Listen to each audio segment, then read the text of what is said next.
कि आज मैंने कोई जिंदगी में नेक काम किया था और यार नमाजों का ही अजर है जो अल्लाह ने मुझे दोबारा तौफीक दी है इनसे मिलने के लिए।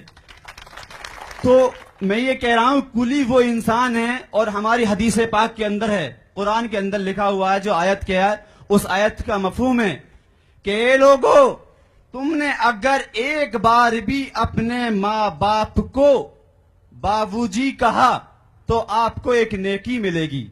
24 घंटे के अंदर आपने मोहब्बत की निगाह से अपने माँ बाप को देखा तो वो उसके लिए आपको नेकी मिलेगी।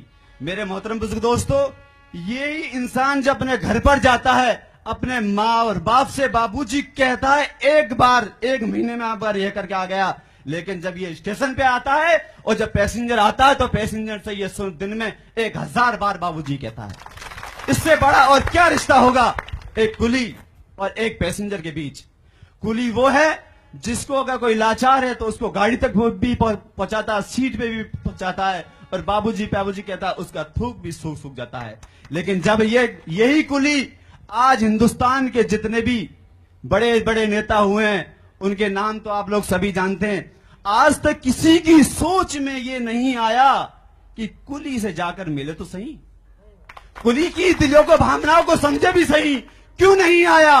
क्योंकि उनकी दिलों में, उनकी धड़कनों में सिर्फ बसती है तो उनकी धड़कों में कुर्सियां बसती है, सियासत बसती है। और ये जो खड़े मेरे सामने, इनके दिल के अंदर गरीब लोगों के लिए इनका दिल धड़कता है।